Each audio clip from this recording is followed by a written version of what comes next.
In the US alone, Apple owns more than half of the smartphone market. So why is Apple working on the Apple Car project? I'm talking about Apple Car, the actual vehicle that Apple is developing. Today we're looking at the Apple Car project, what it is and what it's not. We'll see why Apple is even developing the Apple Car and how this will change the car industry forever. So hop in and let's go for a ride. The Apple Car project is codenamed Titan. Apple has been extremely tight-lipped about it to keep competitors in the dark. So there's a lot of intrigue and controversy about it. But Tim Cook dropped some hints last year. What we do know is that at its core is the autonomous car technology. Pretty much the expectation is a physical Apple-branded car that will be an autonomous robot of sorts. But let's rewind back to 2015 or so. That's when America started hearing rumors about Apple developing a car that would give Tesla a run for its money. One report claimed that Apple had a secret car lab in Berlin where 15 to 20 top-class engineers and progressive thinkers from the car industry were working to develop concepts. In 2018, Apple was talking with Volkswagen. Initial reports centered around an autonomous employee shuttle van based on Volkswagen's commercial van, the T6 Transporter. The thought was that it would ultimately lead to the creation of an Apple Car for mass consumer market. But from the get-go, there were a series of problems. I'm talking about high-profile test crashes. Then there were employee leaks. Basically, the partnership stifled.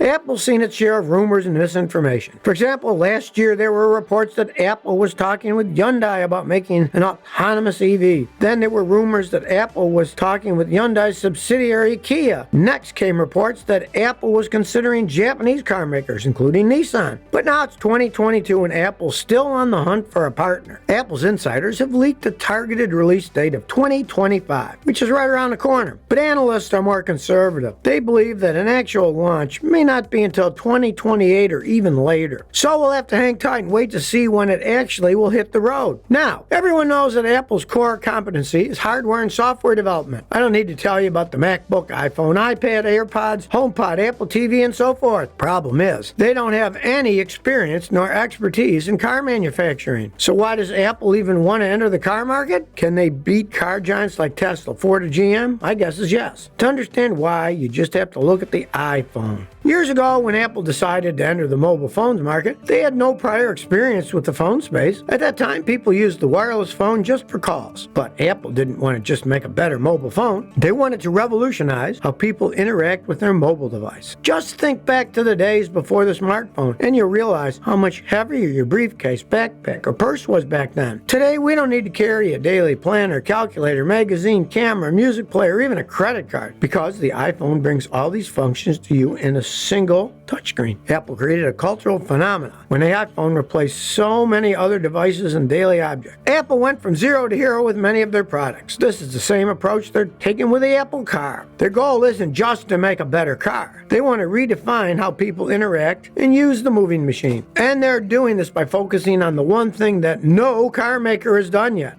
true autonomous driving. The problem is there's a lot of misconceptions around the autonomous car. Tesla boasts its autopilot feature and uses terminology like full self-driving capability, but that's misleading. In reality, the feature enables the car to steer, accelerate, and brake automatically, but it's under your active supervision. So despite what the feature is called, in actuality, it's nothing more than a driver support or driver assist feature. What's the difference between autonomous versus automated versus self-driving? Chances are you don't know the difference, but you're not alone. In fact, most people view autonomy as black and white, but actually there are a few shades of gray in between. Did you know that the Society of Automobile Engineers sets standards that define the level of driving automation? There are 6 levels of vehicle autonomy based on the level of human interaction, and this standard has been accepted by the U.S. Department of Transportation. So let's break it down. Right now, most Americans manually drive a conventional internal combustion engine car. This is level 0 autonomous car. In other words, it's not autonomous at all. If you want to argue about your emergency braking system, well, that doesn't qualify as automation since it doesn't technically drive your car. If your car features a single automated system for driver assistance, then it qualifies as a level 1 autonomous car. This is the lowest level of automation. For example, adaptive cruise control qualifies as level 1 because a human driver still has to monitor other aspects of driving like steering and braking. Let's say you have a Tesla Autopilot or Cadillac with GM Super Cruise feature. These cars qualify as level 2, which means it has a partial driving automation. In other words, it has advanced driver assistance systems, or ADAS. Your car can control steering, acceleration, and deceleration, but it falls short of true self-driving because a human driver still sits in the driver's seat and can take control of the car at any time. In the US, the Audi A8L also qualifies as a level 2 autonomous car. Then there's level 3. This is conditional driving automation. A car with this level of automation has environmental detection capabilities and can make informed decisions for itself. For example, it can accelerate past a slow-moving car. But this level still requires human override. The human driver still has to remain alert and take control if the system can't execute the task correctly. A level 4 car can intervene if things go wrong when there's a system failure. It doesn't require human interaction in most cases. However, a human driver has the option to manually override. A level 4 car can operate in self-driving mode within a limited area, usually in city environments where top speeds average 30 miles an hour. Level 4 cars are geared and intended more for ride-sharing cars that are in the works. Lastly, there's level 5. A level 5 car is one that has full self-driving automation. It doesn't require human attention at all, and that's why a level 5 car doesn't need a steering wheel or even pedals. Currently, no U.S. car maker has achieved an autonomous car that qualifies for level 3 or higher. So no, Tesla does not make fully autonomous cars. Neither does GM or Ford. This begs the question, what level of autonomy will Apple achieve? But look, Apple's not in this just to break another record. It's not just about revolutionizing the car industry. Apple's most valuable asset is the Apple ecosystem. In other words, its community of interacting devices, software, and services. They just easily integrate, pair, and function together with other Apple products and services. People often say it's a walled garden, and privacy is a major competitive advantage that Apple has compared to competitors. So think about it. Why not have future EVs also be part of this advanced ecosystem? We can reasonably expect that the Apple car will be heavily integrated with iOS. So you see, Apple Car isn't just a new venture. It's a business strategy that gives existing Apple users a richer network and further expand Apple's mass reach. It's brilliant if you think about it. People are looking at the patents Apple has filed to try to guess what the Apple car will look like. There's a British car leasing company called Vanarama. They even created a 3D mock-up of what they believe the Apple car will look like based on these patents. For example, likely the car won't have door pillars, which means the car will have coach windows. Windows can vary their tint and reflectiveness in response to the weather conditions. Also, the seats may rotate to enable passengers to interact in a living room of sorts. Apple also has a patent for a new type of airbags.